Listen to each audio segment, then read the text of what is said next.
अस्सलाम वालेकुम नाज़रीन इकराम, आज की ताज़ा तरीन ख़बरों के लिए हम देखते हैं NNI न्यूज़ चैनल पर आज की ताज़ा और अहम ख़बर। डॉक्टर सैयद नासिर हुसैन।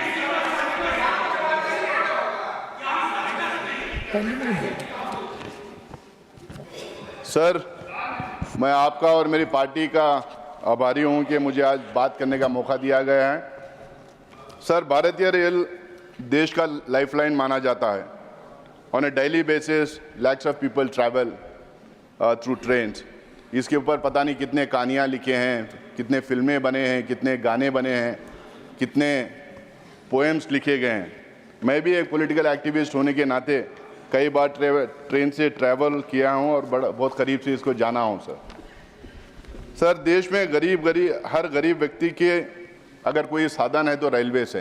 अब आप देखेंगे होली के त्यौहार पे, रमज़ान आ रहा है, रमज़ान के त्यौहार पे कितने लोग अपने अपने घर जाने की कोशिश करेंगे, ट्रेन से ट्रैवल करेंगे। लेकिन ये देखा गया है कि हर टाइम जब त्यौहार आता है तो स्पेशल ट्रेन्स लगाए जाते हैं जो हमारे देश का पॉपुलेशन के नीड्स के लिए एड्रेस करने के लिए स्पेशल ट्रेन्स लगाए जाते हैं। मैं ये जानना चाहता हूँ, क्या हमारी देश के पॉपुलेशन के हिसाब से कोई स्ट्रैटेजी बन रही है कि हमारे पॉपुलेशन के नीड्स को केटर करने के लिए उस तरीके की सुविधाएं दें? सर, बीते 11 साल से लगातार ये सरकार काफ़ी मार्केटिंग कर रही है। पुराने काम काज जो यूपीए के ज़माने में शुरू हुए थे उसको चमक दमक बढ़ाकर बताने का काम इन्होंने किया है। रेलवे गरीब लोअर मिडिल क्लास की पहुंच से बाहर होते जा रही है। कंफर्म टिकट्स नहीं मिलते हैं, रेलवे एक्सीडेंट्स लगातार बढ़ते जा रहे हैं। Passengers specially poor and lower middle class की सेफ्टी और सिक्योरिटी की तरफ कोई ध्यान नहीं दिया जा रहा है। सर, कुछ प्रीमियम ट्रेन्स को सरकार अपने एडवर्टाइजमेंट का एक तरीका बना लिया है। उसके एक्सपेंस पे पूरा रेल नेटवर्क सफ़र कर रहा है। यहाँ तक कि प्रधानमंत्री के सेल्फी बूथ्स पे काफ़ी पैसा रेलवे स्टेशनों पे खर्च किया जा रहा है। I think instead of such advertisements and vanity projects, the government needs to address the fundamental issues that are being faced by the railways today, sir. आपको पता होगा सर, 2 जून 2023 को ओडिशा के बालासोर में किस तरह की दुर्घटना हुई थी। 275 लोगों से ज़्यादा लोग उसमें जान गंवाई थी। पहले सुना गया था कि कोई अगर रेल का एक्सीडेंट होता है तो मंत्री रिजाइन कर देता है, लेकिन यहाँ पे रेल के एक्सीडेंट लगातार होते जा रहे हैं।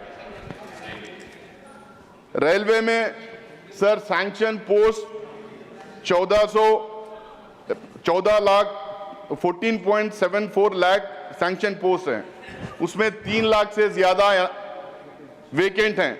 उसमें 1.5 लाख से ज़्यादा स्पेशली क्रिटिकल फॉर सेफ्टी जो पोजीशंस हैं वो वेकेंट हैं। इसी के वजह से ये हादसे लगातार होते जा रहे हैं। Sir, new Delhi railway station पे जो सबसे मॉडर्न रेलवे स्टेशन माना जाता है, उस पे 15 फरवरी 2025 को क्या हुआ आपको पता है? 18 लोग मारे गए। जिम्मेदार लोग जो रेलवे मिनिस्ट्री के थे ट्वीट करते जा रहे थे, उसको एक अफवाह बताते जा रहे थे। लेकिन वहाँ के वहाँ ना पुलिस थी, ना रेस्क्यू टीम थी, ना रेलवे ऑफिशियल्स थे। वहाँ के पुलिस ने कई लोगों को सेफ्टी से तक पहुँचाने की कोशिश की। हमारे नेता राहुल गांधी जी जाके वो जो पुलिस जो मदद किए थे उनको मिलने का काम किया, उनको साथ देने का काम किया। रेल मिनिस्टर 27 फरवरी 2025 को कहा था कि महाकुंभ के लिए 13,000 स्पेशल ट्रेन्स का आयोजन किया गया है, जिसमें 16,000 ट्रेन्स को वहां पे चलाया गया है। लेकिन दूसरी तरफ यूपी की सरकार कहती है कि 63 करोड़ लोग महाकुंभ में गए थे। अगर 63 करोड़ महाकुंभ में गए थे और सिर्फ 16,000 ट्रेन चले थे, इसका मतलब 5% लोगों के लिए 4.5 करोड़ 5 करोड़ लोगों के लिए रेल की सुविधाएं हुई थी। बाकी के लोगों के लिए सुविधाएं क्यों नहीं की गई थी? Sir, I come from the state of Karnataka. उसमें भी कल्याण कर्नाटका और बल्लारी से आता हूं। सर, हमारा एक बैकवर्ड इलाका है, जिस इलाके को हमारे एलओपी मल्लिकार्जुन खड़गे साहब और के इनिशिएटिव से सोनिया गांधी जी के एफर्ट से आर्टिकल 371 दिया गया, उस इलाके में बहुत सारे रेलवे प्रोजेक्ट्स अभी भी पेंडिंग है। ये इश्यूज में बहुत सारे टाइम रेलवे मिनिस्टर के साथ रेज किया हूँ, मैंने चिट्ठियाँ लिखा था, रेलवे ऑफिसर्स को बोला हूँ, मीटिंग्स में गया हूँ, वहाँ पे इश्यूज रेज किया हूँ, चाहे वो स्टेशन अपग्रेडेशन के हो, रेलवे ओवर ब्रिजेस के हो, एलिवेटर्स के हो, न्यू लाइन्स के हो, लेकिन कोई सुनवाई होती नहीं। एक लाइन का एक्नॉलेजमेंट आता है कि आपकी चिट्ठी मिल गई, लेकिन उसके ऊपर काम नहीं होता है।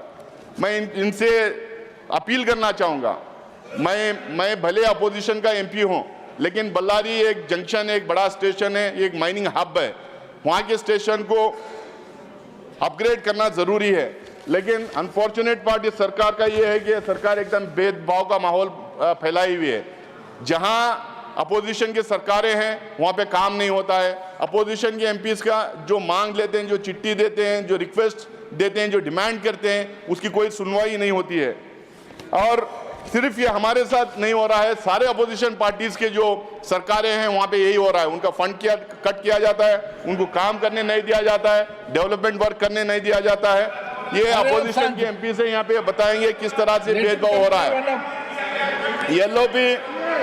एलओपी अरे बैठो यार, बैठो। एलओपी खड़गे जी रेल मंत्री थे, उन्होंने 2014-15 के इंटरिम बजट में गुलबर्गा में डीआरएम ऑफिस को ऐलान किया गया, स्टेट गवर्नमेंट जमीन भी दी।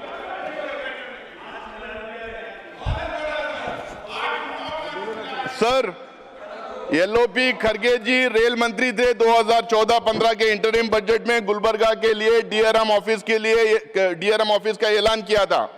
स्टेट गवर्नमेंट जमीन भी दी थी, बजट अलोकेशन भी हुआ था, लेकिन उसका काम आज तक शुरू नहीं हुआ। वहीं पर यादगीर में बोगी फैक्ट्री उन्हीं के जमाने में शुरू की गई थी, उसका एक्सपेंशन का डिमांड किया गया था, लेकिन उसका आज तक काम नहीं किया गया। अगर मैं पूरे कर्नाटका की बात अगर करूं तो Dharwad Belagavi direct line 13 project approve किए गए हैं, लेकिन आज तक शुरू नहीं किए। Dharwad Belagavi direct rail line, Gadag Belagavi rail line, Hubli Ankola rail project, Shivamogga Shikaripur Ranebennur project, Hubli Sirsi Talaguppa rail line, Davangere Tumkur rail project, और उसके साथ में साथ मैंगलोर जो पलक्कड़ डिवीजन में पड़ता है, जो 75% से ज्यादा मैंगलोर रेलवे स्टेशन से मैंगलोर एरिया से जो 75% से ज्यादा रेवेन्यू आता है, उसकी अपग्रेडेशन की मांग लगातार कर रहे हैं, लेकिन वहां पे अपग्रेडेशन कोई हुआ नहीं अभी तक। जो मोदी जी सबका साथ सबका विकास करते हैं, क्या सबका साथ सबका विकास का मतलब यही है कि जब भारतीय जनता पार्टी के जो सरकारें हैं वहीं काम होगा, जो बीजेपी के एमपीज मांग करेंगे वहीं काम होगा? कि अपोजिशन एमपीज और अपोजिशन सरकारें जहां पे हैं वहां पे काम नहीं होगा? यहां तक कि अपने 2017-18 के स्टेशन के इनकम को भी इन्होंने कैटेगराइज कर दिया। अब जिसको स्टैंडिंग कमेटी ने आपत्ति जताई है, उन्होंने कहा कि स्टैंडिंग कमेटी ने कहा कि geographical location, industrial centre, port, agriculture centre और एजुकेशन सेंटर के आधार पे क्लासिफिकेशन होना चाहिए। सबर्बन, नॉन सबर्बन और हार्ड के नाम पे 3 कैटेगरीज होना चाहिए। ये स्टैंडिंग कमेटी ने इनको डायरेक्शन दी है। दूसरी तरफ प्राइवेटाइजेशन लगातार हो रहा है। जो इंपॉर्टेंट रेलवे स्टेशन थे, पहले 1 से शुरू हुआ, बाद में 19 पे गया, 50 पे गया, अब 100 हाईएस्ट रेवेन्यू यील्डिंग स्टेशन का प्राइवेटाइजेशन हो रहा है। आप कहते हैं कि रेलवे स्टेशन को एयरपोर्ट बना देंगे। सर, ये बार बार कहते हैं कि रेलवे स्टेशन को एयरपोर्ट बना देंगे। हम कह रहे हैं भैया एयरपोर्ट मत बनाइए, रेलवे स्टेशन को रेलवे स्टेशन रहने दीजिए। एयरपोर्ट का हाल आपने क्या रखा, क्या कर दिया है, और किस किस को कितने कितने एयरपोर्ट आपने बेचा है, वो सबको पता है। सर, अमृत भारत स्कीम की अगर बात करें, स्टेशन अपग्रेडेशन के लिए 2024-25 में 453 स्टेशन को अपग्रेड करने का इनका दावा था, लेकिन अभी तक सिर्फ 1 स्टेशन को अपग्रेड किया गया, सिर्फ मात्र 1 आउट ऑफ 453 एक स्टेशन को अपग्रेड किया गया।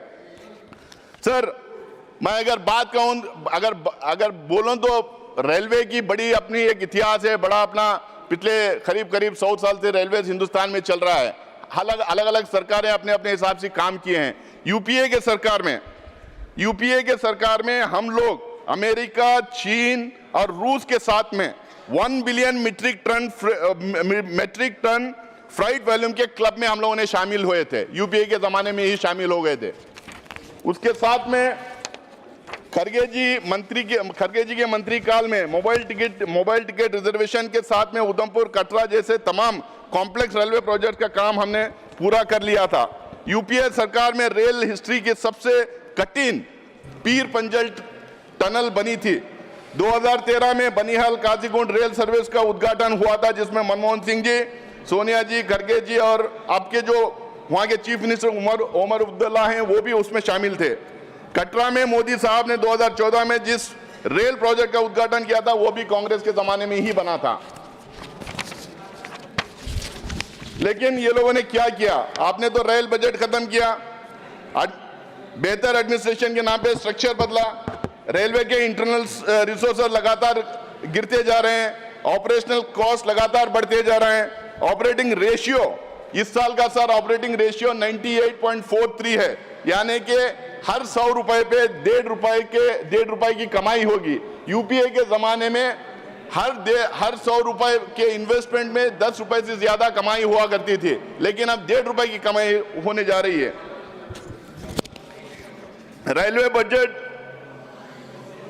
रेलवे बजट में को अब सरकारी खजाने से सपोर्ट किया जा रहा है सर। स्टैंडिंग कमेटी के लेटेस्ट रिपोर्ट में उन्होंने कहा है कि सरकारी सपोर्ट से ज्यादा आप लोगों को दूसरे सोर्सेस को ढूंढना चाहिए, खासकर पीपीपी मॉडल को तरफ देखना चाहिए करके स्टैंडिंग कमेटी का इनको डायरेक्शन गया है। CAG in June 2023 highlighted massive irregularities in the utilisation of money under the rail safety fund sir. वहां पे कहा गया है कि Indian railway spent extravagantly on foot massagers, crockery, furniture, car rentals, laptops etcetera from the Rashtriya rail Sanraksha Kosh sir. Shortfalls of 30 to 100% in inspection by track recording cars with track machines left idle. 289 derailments from 2017 to 2021 linked to incomplete track renewals, declining funds for track renewal works and poor fund utilization. This was the reason that was quoted, sir.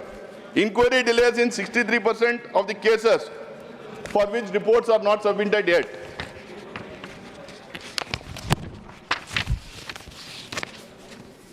Sir रफ्तार की अगर बात करें तो sir आज भी हिंदुस्तान में राजधानी और शताब्दी के रफ्तार के बारे में बात की जाती। ये कांग्रेस के ज़माने में शुरू किए गए थे। इनकी रफ्तार का इनके बहुत अपना नाम कमाया और बड़ी लंबी सफ़र भी ये 2 गाड़ियां अब तक तय किए हैं सर। लेकिन 2004 के बाद mail express 51.1 kilometre per hour की स्पीड से चल रही है, passenger rail 35.1 kilometre per hour की स्पीड से चल रही है, goods rail 23.6 kilometre per hour के स्पीड से चल रही है। And the much hyped Vande Bharat sir, जिसके बारे में कहा गया था 160 से 180 किलोमीटर पर आवर के स्पीड से चलेगी, एक्चुअल में 60-70 किलोमीटर पर आवर के स्पीड से चल रही है। ये इनकी रफ्तार की गति है, जो बार बार क्लेम करते हैं कि इनकी रफ्तार बढ़ा दी सर 95% से ज्यादा लोग suburban, general and mail service train में और खासकर नॉन एसी कोचेस में चलते हैं सर।